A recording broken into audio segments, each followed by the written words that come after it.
Hey guys, we are going to talk about constipation today.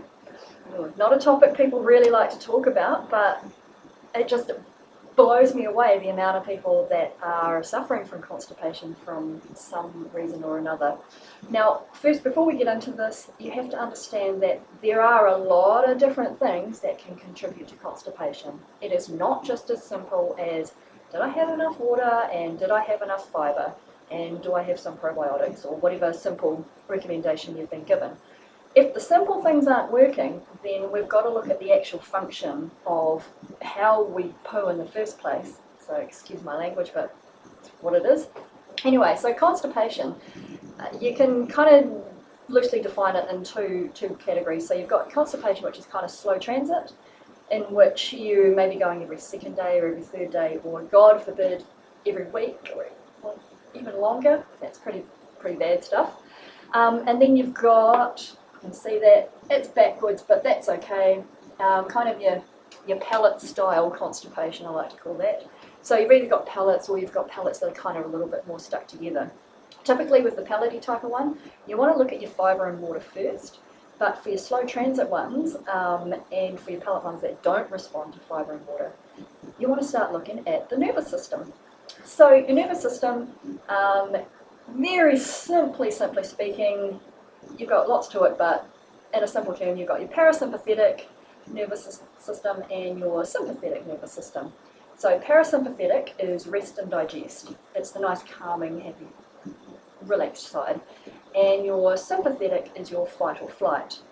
Now, we get into fight or flight mode all the time, and we can get into fight flight mode from finances, kids, relationship issues, thinking that people are talking about us issues, things that we're making up in our head, worries about our weight, everything.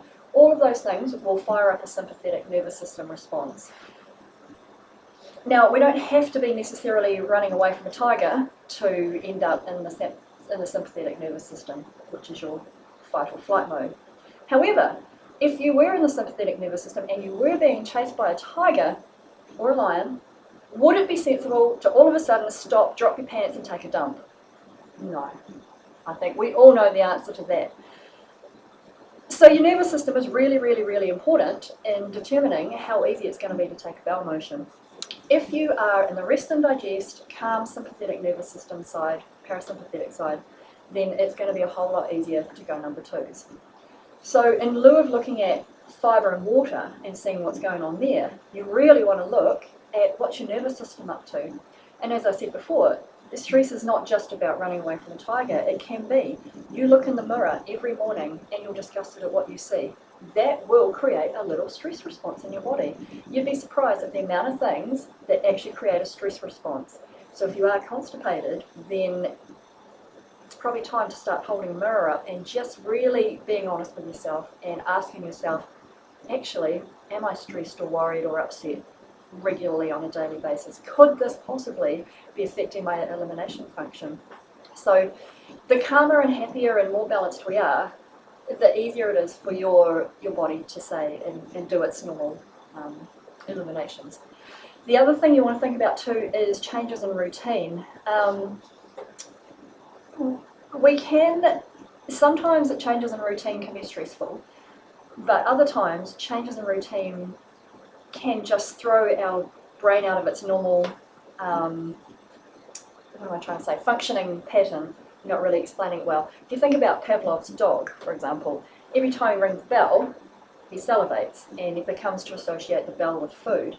So if you are the sort of person where you always sit down, you open up the newspaper, and then 5 seconds later, it's time to go and go poos, it could be that you have done that for so long, regularly, and your body has become accustomed to the fact that when you open the newspaper, it means poo time. I know that sounds crazy, but it's a feasible argument. So if your routine changes, then that association's not there. So if you go back to Pavlov's dog, if the bell's not ringing, if it's a buzzer instead, well, he's not going to respond. So there's a little bit of that as well going on. So if you are constipated and it's sort of short-term stuff, or it's just on a holiday or things like that, then that could be something that's happening to you. and maybe we just need to pick up that newspaper and get back to somewhat of a routine, even if we're kind of out of routine. So you've got two things there: parasympathetic nervous system, rest and digest, happy times, easy dump. Sympathetic nervous system, stressed out, worried, anxious, fight or flight, possibly not a safe environment for you to stop and poo, which is part of the limbic system. It's this historical system that we had before we developed even bigger brains. And then you've got your changes in routine. So looking at your fibre and water, definitely, but look at your stress and see if that helps you with any constipation issues you might be having.